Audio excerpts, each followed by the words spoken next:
It's WG, bring your SMB, the maintenance is done and every one of us just got 300 gems in the mail. On top of that, there is 3 important things you need to take care of. Number 1, perfect charts now include Dalcarlo and Lamia. Number 2, if you go into the shop and head over to the Echo Spirits, you now have a chance to get a Lamia and a Dalcarlo on a daily rotation. And number 3, you should change your wish list. Even though the Lamia and Dalcarlo banner are still running for a total of 22.5 hours, you can already add them onto the altar. So your altar should look something like this. So let's do a little bit of an updated altar tier list so you kind of know what you want to pick. So Van Helsing, you want Van Helsing on their a cappella, you want on there, and then out of the church. There's a couple characters you want a copy of just so you have them, and then there's a couple ones you want more copies of because they're more useful. So for example, Van Helsing, a cappella, and Thibault, those 3 should always stay on there just because they're like the strongest out of the church faction as of this moment.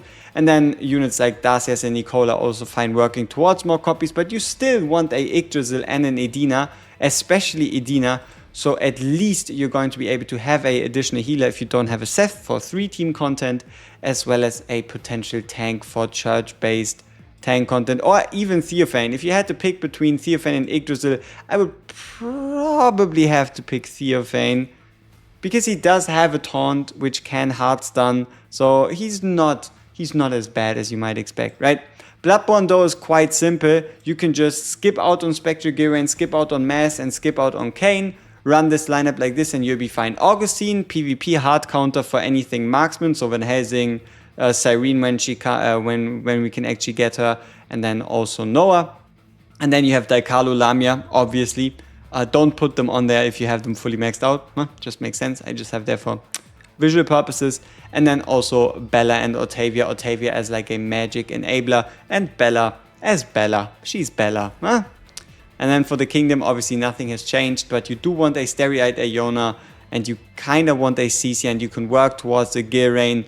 Overall, Amy, you can get a copy, but she hasn't yet seen any real use anywhere. And Selena, even though she did perform quite decently as like a single target option, she is quite easy to replace because of the fact that stuns don't quite work as well on bosses as of this moment. And I guess another unit that is like, or 2 units that are affected would be Joanne and Triss. So stuns are a bit in a harder place because they don't really work where they're meant to work. So those kids don't really interact as well. So that is pretty much it. So Echo Shop, shards, wish list. Make sure you update those and you don't waste your resources, and you could have gotten a Dalcarlo / Lamia instead. Peace!